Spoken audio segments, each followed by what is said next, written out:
Hey guys, sorry for the delay. So we're back with another panel here at Justice Con, and we're here with Jay the Slay Oliva. That's your new nickname now. Thanks.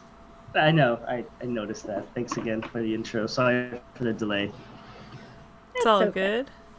It's a convention. It happens. Yeah. Who So have you guys had on so far?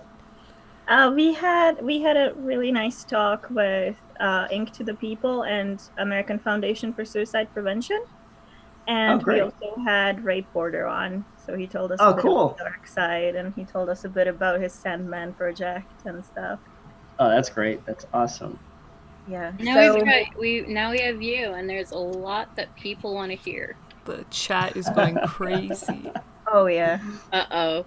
Some That's people are like, "Wait, why does he have Iron Man behind him?" well, I don't know if you know, but one of the first um, animated direct videos that I directed was the Invisible Iron Man for Oh Lionsgate wow. Marvel, way Oh, back I in the didn't day. know Well, that. this is actually how I met Kevin Feige, was because he was one of the executive on that project. So that's how I met him way back when, before he was even in charge of Marvel. So yeah, so I have a personal love for Iron Man, and of course Adam Hughes. I like Adam Hughes back there. Sweet. Nice. Okay. Is that satisfying answer for people? Yeah. Is that good enough for you guys? You gotta check this. You haven't been canceled yet. It's good. So Okay, so to start off, how would you describe yourself? Like like with Zach can just say he's a director, but like you wear many hats. So like, what would you describe yourself as? Well, how would I describe myself as? I don't know. I mean, it's funny because I went to school to be a pediatrician. I went to school to be a Really? doctor because yeah. I mean, Asian parents, right? My parents are like, don't go into art. There's no money in art. Be a doctor. So I was like, okay. So I I taught myself by basically reading comic books, and I'd record like my favorite cartoons on my Betamax. This is how old I am. I had a Betamax, and then I would trace it, right? But how would I describe myself? I mean, I don't know. Here's the thing. Like, I really don't like drawing, right? So I don't call myself an artist in that way. The drawing just helps me kind of convey my shots. So I love the storytelling part. I mean, that's the one thing that I loved about what I do is I never wanted to be an animator, right? Like I hated. There was a small time in my life where I wanted to be like a stop motion animator, right? And I saw how they did it in Empire Strikes Back, right? They did that whole behind the scenes with the tauntaun, and I was like, no, that's too. It just seems like it's so like tedious. As much as I love stop motion and that kind, and then plus like being an animator, I didn't want to like make a duck walk or do cloth animation. It just wasn't one of the things that I really enjoyed. So, but when I learned about storyboarding, right, which is where I got into it, I love the storytelling part. I love telling stories. I love being able to like take an audience and kind of walk them through different emotions. And by the end of the movie, them feeling like great, or if it's a French art film, like you want to kill yourself. But I love the fact that film is so not manipulative in that way, but it allows you to kind of experience so many things that you wouldn't normally. For example, like the beginning of Up, right? Like you walked into that theater and you either were having a good day, a bad day, or you were whatever state of mind. But after those first 5 minutes, everybody in that audience is just crying, right? And that's very powerful. And that was something that like I love about film. And so I would call myself just more of a storyteller. Like I like telling Yeah. stories. I like that. Yeah, it's a great answer. Yeah, I like that. So to piggyback off of that, how did your work or collaboration with Zack Snyder begin? This is a funny story. So I was doing work for Blur. So at the time, I was directing The Dark Knight Returns, right? So I had already started direct Dark Knight Returns, and I believe we were towards the end, close to the end of the production of the first movie, part one. And this was in April, I don't remember the year. It was maybe 2012 or 2000. When did Man of Steel come out? Was that 2013? 13, yeah. 13, yeah. Okay, then it was 2 years before that, so it was 2011. So, anyways, I'd done some work for Blur for a couple of their kind of game kind of cinematics, and I get a call. I remember I got a call from Tim Miller, right? And Tim Miller was the director of Deadpool, but this is before he directed Deadpool. So Tim gives me a call, and I thought he was gonna ask me to do some changes on the storyboards that I had done for him, and he's like, "Hey, this isn't work really well, kind of." He said, I got a call from Zack Snyder's office, and they're looking for somebody to help them with storyboards on a movie that I can't tell you what it is, but I'm sure you can kind of figure out what it is. Is it okay to give him your reference, right? Your number? And I was just like, are you kidding, Tim? I was like, you freaking give him my number, right? I mean,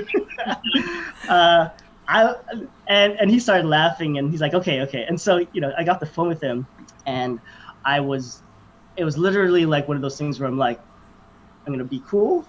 This might not go anywhere. I'm not gonna, because I would fixate on this. I would just fixate. So I said, I was like, I'm not gonna think about it. And so a couple days later, his assistant calls me, right? And his assistant's like, oh, hey, Zach would like to meet up with you. And I was like, okay, right? And so so he's like, okay, well, here's the address. And I was like, and remember, I was working at Warner Brothers at the time, so I thought it would be on the lot, but it actually was a different address. And I was like, oh, okay. And so I drove over there, and I was like, where am I? I thought it was a house. And so I give the assistant a call, and she's like, oh, he's just finishing up a meeting right now. And in my mind, because I was a few minutes late, because it was pretty far from where I was driving in from, I would start freaking out. I was like, oh my God, I hope he's not one of those kind of directors where if you're like a few minutes late, you're like fired, or I didn't get the job. So I come into the house, and I see Zach. He's at this big table, and there's like two other guys there. So in my mind, I was thinking, oh, those must be these other storyboard artists, right? And I was like, oh man, I'm late. He's probably gonna give the job to them, and I screwed this up, right? Because he never. And so he sees me. He tells the other two guys, he's like, hey, let's talk later. They walk past me. He comes up to me. He's like, hi, I'm Zack Snyder. I'm like, I know who you are. And he's like, have you read the script? And I'm just like, I haven't read anything. So he's like, all right, let me walk you through. So inside this house, he has all of the production art for Man of Steel, right? All these big, gigantic pieces, all like everywhere, right? And so we go to the living room, and it's all Krypton. So this is, when I tell this story, like, I still don't believe it myself. So what happens is that Zach pitches me the entire Man of Steel from the beginning, and he's like, okay, so here's what happens on Krypton, shows me all the artwork, and then we walk over, and I believe it was the kitchen. This is a Smallville fight. And then we went. It might have been upstairs for the what's the last fight? It was for the Metropolis fight, right? Yeah. And he's pitching this to me, right? Just nobody else, just me. And I'm like, in my head, I'm like, Zack Snyder's pitching me Superman. I was like, how cool is this? And so at the end, he walks me to the door. He's like, what do you think? And I was, in my head, I'm like, I didn't know it was my choice. I've never been in a job interview where, like, it was up to me to help him out. And I was like, is there a script? And he's like, there's one script. It's in the vault at Warner Brothers. You can read it on Monday. This was Friday. And so I was like on cloud nine. That was how I started. And here's the funny thing, is that Zach didn't know that I was one of the Zach didn't know I had worked on the animated stuff. At least I don't think so, because it wasn't until this was in April. I started working at the beginning of May. It wasn't until about halfway through June, and I remember this meeting very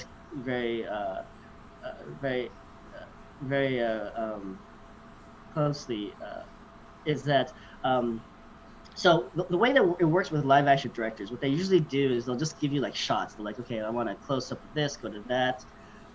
So they don't really give they don't really give the storyboard artists too much freedom in a lot of ways. I think it's maybe because they don't. Storyboard artists work differently, right? Now, because I work in animation, it's a little different. I usually just get the script and they're like, figure this out, right? And so before that, I remember Zach would just give me his storyboards and say, okay, just take this and elaborate on it. I was like, okay. So a lot of that stuff, that early stuff, was Smallville, the beginning of Smallville. But then I started elaborating a little bit, so he liked what I was doing. And I remember I was over at his place and we were drawing, and I was doing the Smallville stuff, and I think he was doing. It was funny because for Man of Steel, I always expected us to kind of split duties, but Zach ended up giving me like all the heavy lifting of like all the action bits, and he did all of them with quieter sequences. Mm-hmm. And so I remember he was drawing. It must have been like the some of the military stuff. I think it's when Superman shows up in the desert or something. And I was drawing. I remember I was drawing the scene where Zod is like, or Superman has already grabbed Zod after Zod has threatened Martha, and they're flying through the cornfield, and he's just beating the crap out of him. And I remember drawing that, and we were both humming the Superman John Williams theme. Oh wow. And then Zach turns to me. He's like, we can't use that, right? I'm like, what? He's like, yeah, we can't use that. I'm like, oh, and he's like, don't worry, we'll come up with a better theme. And I'm like, oh, but I wanted this. It's true. But it was during that conversation that he realized that I was the guy who worked on the animated stuff, and because I never bring it up, right? I just assumed that he knew, right? But it was around that time that I think it's that meeting that he realized where I was. Because after that, though, I noticed that he started pitching ideas to me. Like he'd be like, "Hey, what about this?" Right? And so it got to the point where he didn't really give me storyboards so much. Like he just let me do stuff. Like he was like, "Hey, I've got this sequence." He might have one or two shots that he had already drawn. Because the one thing about Zach is that he prepares for every film. Like, and he storyboards usually his whole film. So it's very rare. If you look at like his storyboard artists, he usually has a very small crew, or it's usually just me, right? So for me, it's like whenever they call me on Zach's on a film, it's one of two things. It's because like he's kind of busy and he can't get to it, which is the major factor. Or number two is that like he's already boarded everything, but there's new stuff that he needs and he can't do it. So that was the case for Justice League. So for Justice League, he had already boarded that whole thing out probably during Batman v Superman. So for Batman v Superman, I was there for a very long time. That was the longest project that I worked with Zach on. Man of Steel, I was only there for let's see, May, June, July, about 4 months, maybe 5 at the most. But Batman v Superman, I was there I remember flying to Detroit after Thanksgiving, and I was there almost till June. So it was a very long shoot. So that was a long. So that time I did a lot of storyboards for Batman v Superman, but for Justice League, I remember he didn't call me, and he had already started principal photography, and so I was like, I always tell people it's kind of like, I'm kind of like that. I use this analogy a lot. Like it's like I've just bought a new dress, right? And I want to be invited to the prom, but I don't get asked, but I have that dress just in case. And so I'm hoping that somebody will give me a call and be like, "You want to go to prom?" I'm like, "Oh, I'd love to go to prom," right? But so whenever Zach has a new movie, I'm like, I hope he gives me a call. I mean, remember my day job is I'm an animation director, so like I was always busy doing animated stuff. So what I do is I split my time. That if live action calls, then I'll usually do that on the side. But whenever Zach calls, I always drop everything and I always help him out. So that's why like with Justice League, that was one of those things where I had just finished, I think, one of my animated films, and I think we were prepping to start another one. And actually, I was working. So here's another funny story. I'm sorry if I'm getting off topic, but so I was already working. I was already working with Rick from Oliva on the Flash one. I was working on that, and then about midsummer, I finally they hooked me up with Ben Affleck, and I remember this. This is another funny story. So I go to Ben's house, I meet up with him. comes over, hi, I'm Ben, and I'm just like, this is a big dude. Like Ben is huge, and he was all yoked, right? And he was cool, right? And I met him in his office at his house, and we just talked about kind of what he wanted to do with his Batman film, and it was great. But I realized that like we finished in like 20 minutes, right? And we had about an hour to kill, and I didn't want Ben to leave, so I was like, I'm gonna talk shop with Ben. I was like, I've got a chance to just talk shop, and so I just talked about directing with him, right? I talked about, like what it was like to be behind the camera and also be the director, and who yells cut, and how does he approach like, his kind of theory for, with acting as directing. And I mean, say what you will about Ben, but man, he knows this stuff. Like he knows his stuff too. Like at the end of that meeting, I actually liked Ben even more. I mean, I was a big fan of his, but I was even more so because he really like knew directing and film, and like he really like dived into it. So I remember, this was just funny, I was driving home from his place, right back home to my house, and it's usually about I'd say about a 45-minute drive, and I was on the freeway, and I got a call from I think it was Zack's production manager, I think, and he's like, hey, Zack wanted me to reach out to you. There's some extra shots for Justice League. He needs some help on, are you available? And I'm like, and this is Fridays. It's funny. It's always Fridays I get called. So this is Friday, and they're like, what? They're like, can you come out? And I was like, yeah, sure. I was like, I'm always free to see Zack. And so they're like, okay, so can you come tomorrow? And I'm like, okay. And so I start packing, and I find out that, okay, well, they're gonna fly me out Monday because there's some forms I have to fill out because I'm going to the UK, or I'm in London. And so they fly me out on Monday, and so they fly me out on Monday, and then they pick me up, and then I'm on set. Zach's in the middle of shooting, like they're in the middle of picture photography. This is like in August, I believe. So this is August. So I was there for about a month and some change. And yeah, so I mean, so it was good for me. Like I always love it when Zack, I know it's bad. When Zack gets too busy, then that's when they call me. So so anyways, I know I told two very long stories, but the chat room. No, you're fine. They love it. Absolutely loves The you. chat room is saying, is that Zack calling? Yeah. Yes, I would. No, Zack usually just texts me now. So, but like I said, like I mean, my experience with Zack, I worked with a lot of directors before, and Zack is by far one of my favorite ones to work with. So that's why, like I said, whenever he needs me, I'm always like, sure. So that's why with the Snyder Cut, and people, I mean, I was just on Twitter, just every now and then I would see the post about people saying it doesn't exist and this and that, and I was like, well, I did a lot of work on that. I mean, I was there for only a month and some change, but a lot of the stuff that I had worked on were things that were new shots that Zack needed, and even some shots that like the studio wanted. So, and I got to really see the ins and outs, and kind of, I knew what the original story was because Zack had talked me through it. I'd read the script. So when I saw the version that came out on the theaters, I was kind of bummed because that wasn't what I worked on. Yeah. And and sometimes that happens, right? There are some films that I work on that the stuff that I do doesn't show up, or it does. I'd done a lot of work on Ant-Man, and some of the scenes that I had worked on, because it was the same idea where I had been brought in late in the production, and they were already doing principal photography, but there was some new shots that the studio wanted. So I came in, and those shots, I think there's only like a few shots in the movie of that one. And then they called me back to do reshoots, and a lot of my stuff in the reshoots showed up. So it's like that. So, when you're doing boards for live action, a lot of times you just gotta, you understand that sometimes your work gets shown, sometimes it doesn't.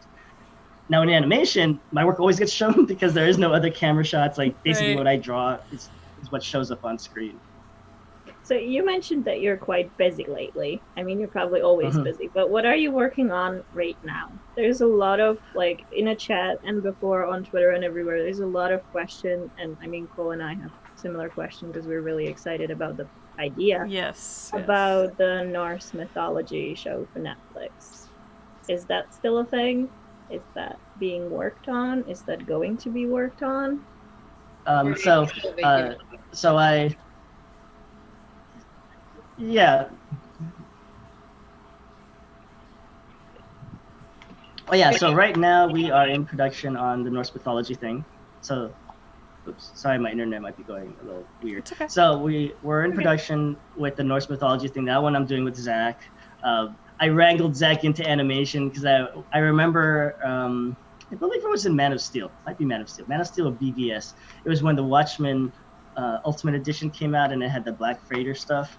And I remember I turned to Zack like, I work in animation, so if you ever want to do animation, just come a call in, and that was how the Superman 75 came about, because Zack, that was the year that 2014 Man of Steel was going to come out, or 13, and it was the 80th anniversary of Superman. So Zack went to Warner Brothers Animation and said, "Hey, I want to do this animated short." And can Jay be involved? So then they came over to me. They're like, Zack wants you to, work on this and blah, blah, blah. And I was like, of course. And I was in the middle of, I had just started Assault on Arkham, right? And I remember, and it was funny, I mentioned this in one of my Twitter posts when somebody was telling me that Zack hadn't planned on Batman being in Batman v Superman. I remember meeting with Zack about the Superman thing, and he was like, "You want to see something cool?" He always says this. "You want to see something cool?" I'm like, "Sure," right? And then he shows me the storyboards from what was going to be the sequel of Man of Steel, and it was an old Bruce Wayne. And I was like, "Batman's in it?" He's like, "Yeah." And I'm like, "All right, man, that's cool." And I told him, I was bummed though. I was like, my face dropped because I was like, you're storyboarding without me, right? Aww. And I was very sad. You grew up in. But it was okay. Yeah, but it was okay, because what was funny was that during Man of Steel, I remember, because remember I was doing double duties at that time. I was directing Dark Knight Returns Part 2 while I was in Chicago, because I didn't want to leave the job, right? So I went to my boss, and thank God my boss was like, "Okay, it's cool. I know this is it was only just going to be for like a month. It was supposed to be for a month, but it ended up being like 3 months." But I told her, like, "Hey, I know we're in the middle of production. I don't want to leave you in a lurch, because again, like, I'm the director of the film." I was like, "I'll direct from over there. The team will be here in LA. It'll be fine." I know that there's some trepidation to do it, but I did it anyways, because I was like, I'm not gonna say no to Man of Steel. But I remember while I was working on it, Zack came over and we were talking, and he was saying how he was talking to Frank Miller because they were figuring out the sequel to 300, right? Which I eventually ended up working with Zack on as well, and then he saw me working on the side my Dark Knight Returns stuff. He's like, "Oh, what's that?" And I'm like, "Oh, that's the sequel for Dark Knight Returns." And I could tell, like, Zack's face kind of like, he got a little sad, because remember, prior to Man of Steel, I don't know if you guys remember, in the news, I think Zack wanted to adapt Dark Knight Returns into a live action, and that didn't end up going anywhere. So he saw that I was in. I was telling him, like, "Yeah, we're doing a 2-parter. I'm adapting the Frank Miller thing." And I could tell Zack got a little sad, because I guess he wanted to do it too. And I told Zack, like, "Don't worry. If you want to do the live action, I'll help you out. Yeah. We'll do it together, right?" And so that was funny, is that, we do Batman v Superman, which is a kind of a loose adaptation of the Frank Miller version of Batman. So we did, in a lot of ways, end up doing that. So it was pretty funny. Anyways, I know I didn't answer that question. What was the It's about the Norse, the animated. The Norse. Yeah. Oh yes. So we're in production right now. Netflix was super jazzed. So I mean, I was able to wrangle Zack into animation. So I told him, like, "Listen, I know you haven't done TV animation. This is gonna be kind of cool. It could be kind of fun." And so so he's on board. We're doing that right now. We're in production with that right now. And then I've got another series called Trece, which is another show that I'm show running. It's not with Zack, but it's about it's cool because it's about Filipino mythology and folklore and stuff. Cool. Yeah, so Netflix gave me a call and they said, "Hey, we have this. It's based on a comic book called Trece that's published only in the Philippines, but I think it's coming here in the United States. So I think that should be coming here soon." And they said, "Hey, we'd like you to show run it." And I was like, "Okay." Now here's the thing: I never get a job because I'm Filipino, right? Nobody ever gives me a job because I'm Filipino. But I didn't say that. I was like, "Okay." I mean, apparently, I guess my movies did really well on Netflix when it was on there. So I guess I'm someone to rely on. So they asked me, and of course I said cool. And then they said, well, which studio do you want to do this at? Do you want to do this at various studios around here in LA? And I said, well, I'm not really going to be using those artists, because I usually just hire my friends or people that I worked with in the past that I know that's reliable. So I said, how about this? Why don't I just start my own studio? And then Netflix is like, okay. And I'm like, really? And they're like, sure.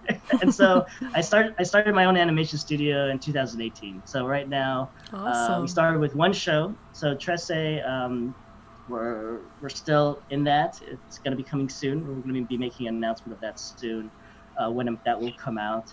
And then, like I said, Norse is coming out, and I've got a couple other productions that I'm working on. So as a studio, it's good. Like now, I can say that I actually am a studio animation owner, which is kind of weird, but it's cool because I get to work on projects that I want to work on. Which is why I'm not at Warner Brothers. Also, Warner Brothers didn't want me, so that's okay. Yeah, they're lost. I mean, all of this sounds really awesome. I need to step away for a moment, but I'm going to leave it to these two for a bit. Okay. Sure. All right. What's the next one? To kind of give background, she's not running away. Cole pinched her nerve, so she has a little bit of an issue. Yeah. Ooh. But okay, so to move on from that, just a quick question: when you found out that Snyder Cut's coming out, how did you feel? I knew it was gonna happen. No big deal. No big deal, Yeah. Well, the thing is that, you remember at the time I've been in pretty close contact with Zack for, I don't know, since probably the beginning of 2019. So I would kind of talk to him every now and then on a pretty regular basis, and not just for work, just every now and then, just shoot this shit and stuff. Ooh, Yeah. Freeze, sorry. You can swear, it's okay. It's fine. Yeah. So what you We call put it? So this that it's not appropriate for kids, so it's Yeah. okay. yes, that's okay. So I kind of already knew the lay of the land of where some things were going at anyways. And again, I wasn't 100% positive whether or not they would pull the trigger or when it would happen. I just knew it was going to happen. Like I said, when in my tweets, I always say it just makes sense, right? I mean, if you've already paid for this movie, Yeah. there's a large fan base who wants to see it and is willing to pay for it. Why not? And again, they just opened up a new subscription, streaming service. What better way to get more people to get to your streaming service than something that they definitely want to see, right? And so I always knew it was just a matter of time before it was going to happen. Now the actual announcement, I didn't know, so that's why during that the event that Zack announced it, I was just watching and I was like, oh wow, so this is when he planned on doing it. That's cool, right? So yeah, like I said, I always knew it was going to come out. It was just a matter of time. Yeah. Are you going back to do some work? Can you say that, or is that? If he asks me to, then I will. I think because of COVID and everything, there's a little bit of a. Right now, I believe that it's a matter of just trying to schedule any new additional stuff. So, there's not much things you can do with live action films right now. So Right. I think I mentioned this also in one of my tweets, where this is something that's just out of everybody's hands, right? Like here in LA, we live action productions have pretty much stalled. There's not much you can do unless you plan on shooting it overseas or someplace that is kind of safe. But even when you do that, you still have to quarantine everybody from the U.S. there for 14 days. So it's a little bit difficult. I mean, I'm not saying it's going to be impossible, but it's one of those things where I think I tell the fans, you just got to be patient, because it's not honestly, if everything was fine, then Zack would have already had a lot of this stuff shot already, knowing Zack. But because of COVID and everything, I'm pretty sure that they're still figuring out logistically where it's going to be at, and also where the state of the country is going to be in once everything kind of gets moving back to normal. Yeah, that's the question. Again, for the third time today, people wear masks, please. Yes, please. Yes, We need to get out of this mess. most definitely. Yes. Well, I'm gonna pull up some of the questions from people Okay. because we've got a bunch. I'm gonna start with the first one. It's from Anthony Sherfield. By the way, hi Anthony, if you're listening. Hey, Anthony. What was the process of adapting Frank Miller's The Dark Knight Returns into an animated film like? It was a dream come true. I mean, like I said, I've always been a fan of Frank Miller and his Dark Knight Returns. Like before Frank Miller, my only kind of, you know, I grew up on the Adam West Batman, so he wasn't really on my top like superheroes that I loved. But I did like him. I mean, so I started collecting comic books with the Denny O'Neil stuff. So I started liking, you know, the Detective comic version of him before Frank came out with his Dark Knight Returns back in '87. But again, I was only like 10 years or 11 years old when I read it. But I loved it, right? It was one of my favorite favorite graphic novels series. And then so when they asked me to adapt it, you know, originally the director was going to be Lauren Montgomery, right? And Lauren, she had directed like Wonder Woman and some of the other ones. And so she had reached out to me and she was like, you know, hey, you know, I'm going to do Dark Knight Returns. I was like, that's awesome. Because again, we never know what we're going to adapt. Like it's a lottery, not a lottery. But what happens is that the head producers, usually it's like Bruce Timm or James Tucker, they meet up with DC as well as Warner Home Video, and they talk about what the slate would be for the next year. And based upon that, Warner Home Video will say, that's cool, go ahead and do that, or no, that's not cool. So as the directors, we never know. We just handed projects. We're like, well, you get to do this. So we're all kind of on rotation. So at the time I was working on Young Justice. I was directing on first season of Young Justice. I remember we were towards the end. I was doing episode 23, I think, or something. And Lauren gives me a call. She's like, hey, you know, come by the office. So we're talking. She's like, hey, I'm going to do Dark Knight Returns. I was like, this is awesome. And she's like, you know, did you want to help out? Because I had just finished doing year one with them. And I was only able to do a small portion of year one, which I really kicked myself in the butt for. But I was really busy on Young Justice, so I couldn't do a lot of it. But for Dark Knight Returns, I told him, like, give me something big and juicy. Like, I want something cool. And so she's like, well, what do you want? And I was like, I want to do the Joker Batman fight, you know, in the Tunnel of Love. And she's like, that's in part 2. Is there anything in part 1 you want to do? And I said, well, okay, well, give me the mutant leader fight, because I wanted to do the mud pit fight and the mutant leader stuff. And so she's like, okay. And she's like, well, I'll let you know when we get started. I was like, okay, cool.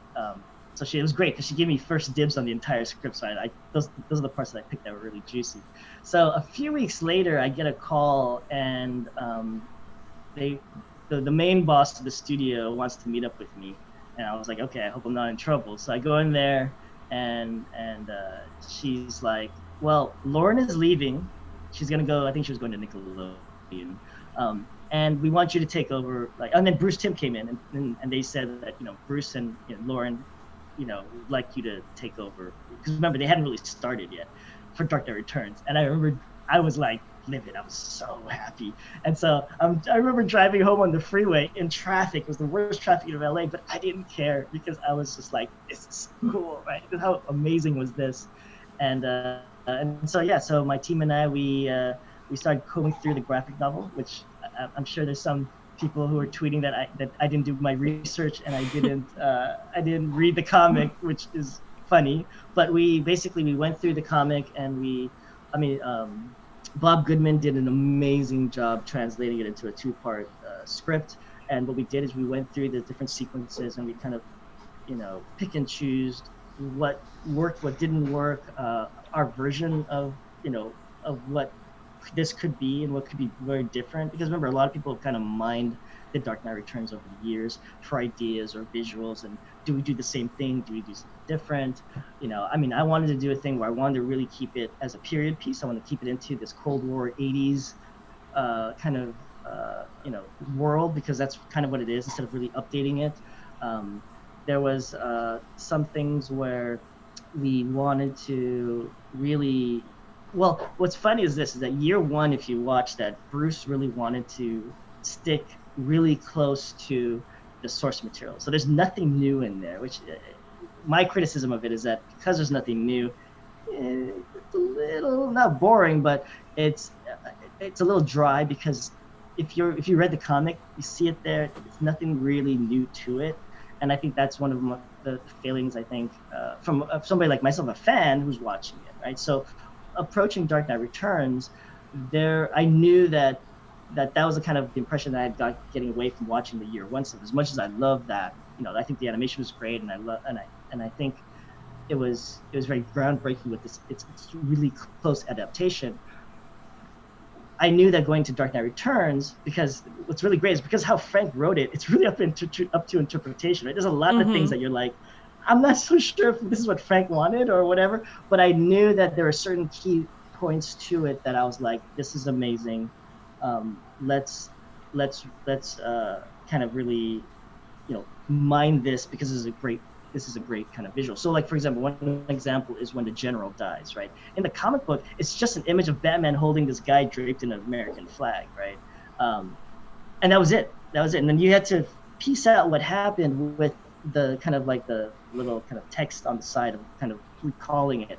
And that was one of those scenes where I'm like, no, I want to do it this way, right? And I was just riffing off of Casino Royale, the beginning of Casino Royale, which is, where the guy comes in and Bond is waiting for him, right? And he reaches for his gun and stuff. So that was kind of the kind of feel I wanted to go for that. And that's just one example of going through that with every sequence, like trying to inject something new, but it's still within tone with what Frank had wanted, and what I want, right? Because again, it's still an adaptation, right? If Frank had done his version of it, or if Frank ever does a live action version, I'm sure it's going to be a lot different.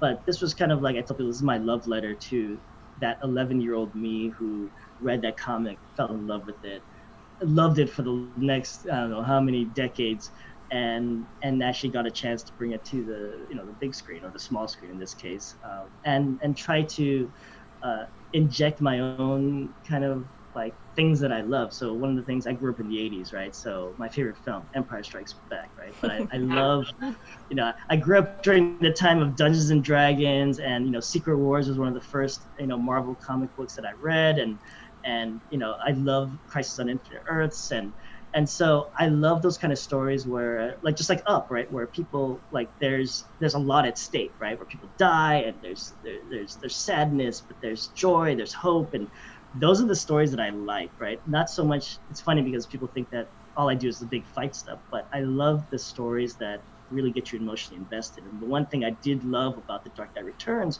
was, number one is the Joker fight, right? I love the idea that this was the end-all be-all fights between these two people, right? The arch nemesis, and the fact that Batman's still trying to, in a lot of ways, he feels guilty of the fact that he let Joker live, and he still doesn't want to break his rule of not killing anyone. But Joker's like, I haven't killed anybody in so long, and he just goes on this killing spree, right? And I was like, from a storytelling standpoint, I was like, this is really interesting there. Like, here's a guy that Joker is trying to force Batman to kill him. Joker wants to die. He knows he's gonna die in this, right? But he wants him to lose it. That's his big thing. Like, if he gets Batman to lose it, then that's the best thing ever, right? That's the capper in his life.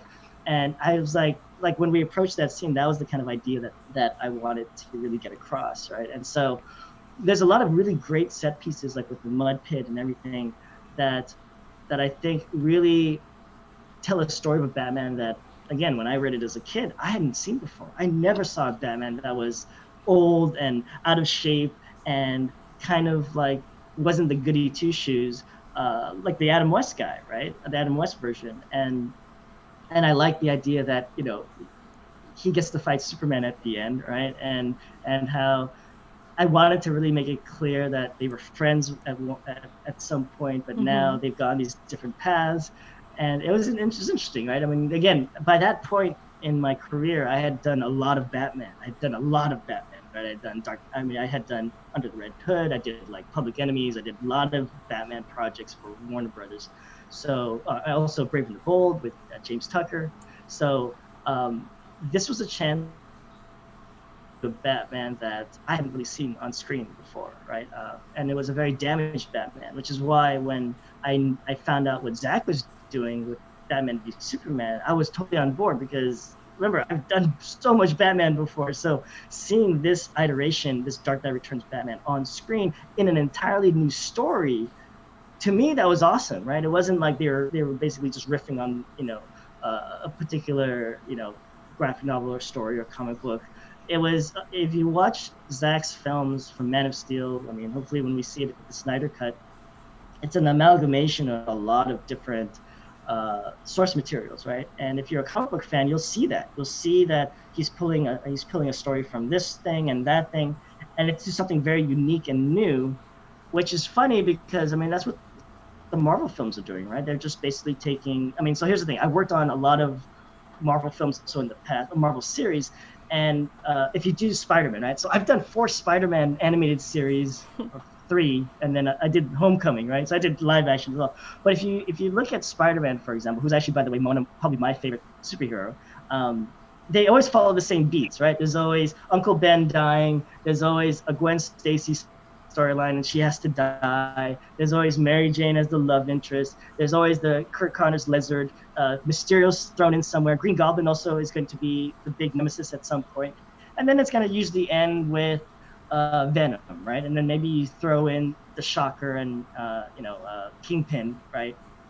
And the Marvel films series, animated series that I worked in the past, always follow the same beats, right? The same thing with X-Men, right? There's always the Mutant Massacre and always builds up to Apocalypse, right? There's always and also Dark Phoenix is always somewhere there. And what Marvel ends up doing is they always follow that same track and they retell that same story, which is great. The only problem is it's like it always happens the same way, whereas at least with DC, they tend to spice things up a bit where, like, for example, the Damian storyline, like with the New 52 stuff that I did, we did it in such a way that Batman only had, Dick Grayson, and then he had Damian. So there wasn't no Tim Drake. There wasn't all these other, Robins in between, mostly to kind of keep it cleaner, at least for this version of it. I'm sure people are going to be up in arms that I didn't mention Jason Todd or anything like that, but that's because in the DC universe, right? There's all these different Earths, right? There's like Earth 5, Earth 25, or whatever, and the idea is that in these different timelines there are different retellings of the same story, and a lot of times they just don't even do that altogether, right? And so that's why, like when Zack was doing his BVS storyline and what he was doing with his universe, I thought, oh, this is kind of cool because it's a whole new Earth, right? And in this timeline, Superman is kind of following how it was in comic books, right? He's the first superhero to emerge, and from him coming out, but doing it from a modern take, like what would happen if Superman really showed up right now, right? I mean, think about it. If Superman showed up right now, not everyone's gonna be like, cool, it's Superman, it's an alien. I mean, it would be kind of like how Bruce Wayne reacted, right? It's like, this is an alien. I mean, that was kind of our point in a lot of things that we spoke of, and in general, people on Twitter, whenever we speak of this, this is the thing. It's like Zack he took these heroes and put them in the world that we live in now, and you have to think about it a bit and be like, okay, if this actually happened, how would I react? And you usually get to the conclusion it would be exactly how it was in Man of Steel and BVS, because that's what the real world is like. And I mean, yes, I get superheroes are, they're superheroes. I mean, they're not real, they're in comic books, but I think that's what makes them relatable if you put them in a real world and show them the challenges that would be there now. That's what makes them relatable to, I think, that all of us in this fandom. And that's what makes it so great. Yeah, and the thing is, these heroes have been around 80 plus years. So, even when you read, like, for example, the stories of Spider-Man and like, and some of the other Marvel characters and even the DC characters during the 60s, right? There was a lot of things that was happening in the 60s at that time that was socially happening in the comic books, right? And people don't realize that. A lot of times people are like, oh, keep politics out of my comic books. It's like, really? You didn't see that? Like in Mutant Massacre, you didn't see the parallels between racism and what the mutants were going through and how, there's genocide. And I don't get it when people say that because, again, comic books are for everybody, right? There's comic books that, like, read the Smurf comic books, and that's for kids, right? Clearly for kids. You don't need to go with that. But when you're dealing with these heroes who are so multifaceted and have all these different kind of kind of, again, one of the things I love about Spider-Man is that he's just a regular dude just trying to live his life but do the right thing. And that's to me why he resonates to me more than like a billionaire guy who, goes around in a bat suit, or in an, Iron Man, where he basically like can buy anything he wants. Whereas I love the stories of Peter, like, I gotta sell these photos of Spider-Man, and I know J. Jonah Jameson is going to basically smear it, but I need to pay the rent, right? I thought, no, that's something that I can relate to. And this is why those characters resonate. This is why people like Thor wasn't really that popular of a character, because he was a god, right? He was flying around on thunder and everything. His stories weren't relatable. And so the way you do it is you have to find a way to humanize them, right? Again, the original story of Thor was that he was banished to Earth and he didn't know who he was because he had to learn, not being such a, like a jerk. But that's the kind of way that both Marvel and DC, and also all the other, comic book companies out there, in order to attract an audience, they have to find a way to humanize these characters. Because it's one thing to just, have pretty art and have big fight sequences, but it's the emotion that hooks you. And I tell this, on my Twitter, I say this all the time, where we fall in love with the version of the superhero that we grew up on, right? So like Superman for me was George Reeves, right? That's the George Reeves is the Superman that I grew up with. I was a little bit older, around the time that I was introduced to Christopher Reeves, and I love Christopher Reeves. And so I can understand why people fixate on that, right? So they fixate on this idyllic version of their favorite superhero, and that's totally okay, right? But they have to also understand that these heroes change with the times, right? There's a time when Superman, remember when I was doing the Superman 75, we were doing a lot of research, but I didn't know this. There's a time where Superman was just being a jerk to Jimmy Olsen for a whole comic book. Like, right? Well, all he did was fly around and just mess with Jimmy Olsen, all the time, right? He was just the biggest jerk. But that was just at that time, that was his thing, right? And that the writers just thought, no, that'd be kind of funny. It's fun. But there's so many different versions of these characters, and you have to understand that they're all up to interpretation, right? Anytime you get a new artist, a new writing team, they always want to inject their own kind of stories they want to tell. And some are good, some are bad, and it's okay, because, your love for that character shouldn't change just because the recent storyline got rid of Mary Jane or something crazy like that, or Batman, his back is broken and now he's in a wheelchair, or and now another character is filling in his spot. The thing is that comic books are they're just soap operas. They're just soap operas if you really look at it. It's just the most craziest interwoven soap operas, and we love it, right? And that's why, like, as you get older, I mean, I'm older now, but as you get older, you start to see that there's different trends to the way the storylines go and what the characters go, and that change has to happen.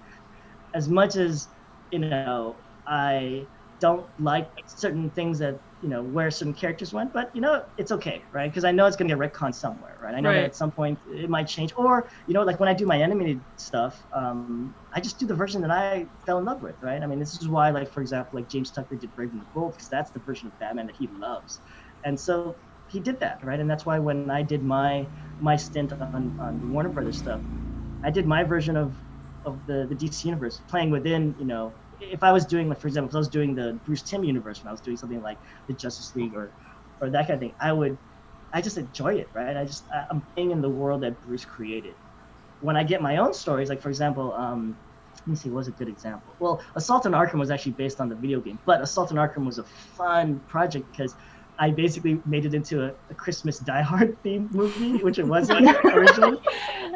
And if you watch that film, there's all these Easter eggs. There's all these Easter eggs that like, there's a lot of Die Hard Easter eggs. Yeah. But that was one of the things where, like, I mean, I love the video game, but I knew that I got to make this film my own. I got to make the Suicide Squad because it hadn't come out before. And I love telling a story of the bad guys, right? Telling these lovable bad guys who do really bad things, and it was very unapologetic. Like, 'cause I remember people were criticizing a few things about it, and I'm just like, they're the bad guys. Of course they're gonna do it like that, right? But when I get freedom like that to just have fun. Oh, another one was Flashpoint. So Flashpoint was one of those things where nobody really cared at the studio. They didn't really want this project in a way that, like, Flashpoint now is like one of the most beloved. I've gotten a lot of great, comments about it. But remember, at the time, it was the lead-in to the New 52. So when you look at it just from a comic book standpoint, it was people were like, it's just a story that led to the New 52, and I didn't really dig the New 52, or I love the New 52, but it was just kind of like this in between from whatever the current storyline to the New 52 line. And so when I was given it, I was just like, this is fun. And plus, Bruce had already stepped down to take a break, so James Tucker had taken over as EP, and James is a little busy, so he let me do whatever well, they didn't let me do whatever I wanted, but I kind of took the opportunity to just go crazy with it, which is why I brought in Phil Barassa, who was the character designer of Young Justice, and I said, Phil, let's do something really crazy here, because again, Adam Kubert was the original artist on it, and they wanted to do something different, right? And I didn't want to do the original version. I mean, I didn't want to do like our normal kind of style of the studio, and so I told Phil like, hey, we're never gonna get this chance again, but let's just make it look like Ninja Scroll, right? Which is Kawajiri, right? I love Kawajiri, the character designer from Japan. And so we made it look like Ninja Scroll, right? Which is one of my favorite anime films. And that's where we came from. Because here's the thing, because I knew there was going to be so much violence in it. I knew there was going to be people dying. I mean, I wish they had given me the R rating back then, because we didn't get the R rating till much later in our DTVs. But I really pushed it, right? I really and there's a couple stuff in there that like it's really close, and luckily they let it pass as a PG-13. But because I knew the gravitas of the story, how what it boils down to is just basically this guy who wants to bring back his mom. Right? He misses his mom, and he loves his mom, and he knows that his life would be better if he had his mom, right? And then finding out the news that Zoom had presumably been a part of that, just could not he was like, I got to stop this from happening. But because of doing that, it's kind of like it's like the reverse of It's a Wonderful Life, right? The idea that he goes back to change his life, but it ends up just destroying the world.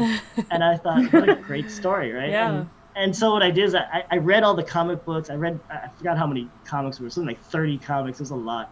And I looked at our script. I re-injected a lot of the stuff that I loved from some of those comics. Like, for example, one of the things I added that wasn't in the original script was the Ravager fight. So the fight with Deathstroke and all of Aquaman's guys coming in, that wasn't in there. Originally, it was just Lex Luthor and Deathstroke with their binoculars up on the stern of the ship, going, "Yeah, Aquaman's somewhere out there, right?" It's literally Aquaman's somewhere out there, and then a trident coming in and hitting Deathstroke, killing him. And Lex Luthor turning, and then Aquaman stepping up onto the boat, and then there's that scene at the end of that scene where I think Lex says something, and then you know that Lex is dead. That was it. It was just like a half a page of script. Yeah. And I remember reading that, going, no, I mean, I'm a Deathstroke fan, so Deathstroke doesn't go out that way. So I was like, I'm gonna make this into a big sequence. So that was our way. Also, it was our way of introducing that. I put in Aqualad and Tula and Garth in there because I remember I had just come off of Young Justice. Mm-hmm. So I just want to throw in these these bit parts that didn't have speaking parts, but I wanted to kind of put in a who's who, if you're really paying attention, of the DC universe in there. And it added a little bit more kind of layers. Another thing was Black Manta was never in it, right? But I wanted to play a Black Manta as this bodyguard Darth Vader type, always following around Aquaman. And then we ended up having this, great battle between him and Grifter, right? So there's stuff like that. Again, as a director, I was like, no, I'm gonna do it this way, and hopefully I don't get any pushback. But like I said, that movie came out really well. I still get some critics. I think we have to. We could literally listen to you talk all day long. It's literally it's it was amazing. Funny. Also, we should have scheduled you at the end. Yeah, seriously. Should have switched you and Zach. Yeah. No. Zach has much better stories than I do. So. Well, Chet loves your stories. So I'm glad. Yeah. I'm glad. Well, I mean, here's the thing. Before we end, the main thing is that I couldn't do any of this stuff without the fans, right? I mean, all of the chances I took in all of my animated films were all well received, and that's why like I had a really good stint at Warner Brothers, is because the fans really liked what I was doing. They understood the kind of storytelling that I was trying to do. Like I was trying to do more of the live action kind of version of it, which is very close to what Zack was trying to do, right? And again, I wouldn't be here if it wasn't for the fan support, which is why I'm always here to support you guys. And Thank you. Thank you so much. We're Thank you so for coming grateful. here. Thank you for taking down the trolls online. Yes. We really appreciate it. Everyone okay. wants the you troll to do your own stuff is easy. podcast. Yeah, You know, we've got so many requests to ask you to say out loud on live air. It exists. Deal with it. It Just so exists. that people can. No, because then what will happen is that I'll just end up being this meme. Yeah. Or this, and I just hate, well, your I hate tweet's already a meme. It's cool. Yeah. You guys already have my tweet. You can use that a lot, so it's totally fine. Well, when we do this next year, so we should do this next year after. I don't know. I mean, again, I don't know when it's gonna come out. Hopefully, it'll be out around this time, and then we can do a follow-up. Yes, panel. that'd be awesome. Yeah, let's do that. And then we can get Zack and I to say it at the same time. Yeah. Yes. They're all gonna hold you to that now. Just you wait. Yeah. All right. Thank you so much, That's Jay, fine. for coming on. Thank you. so much. Thanks, guys. Thank you.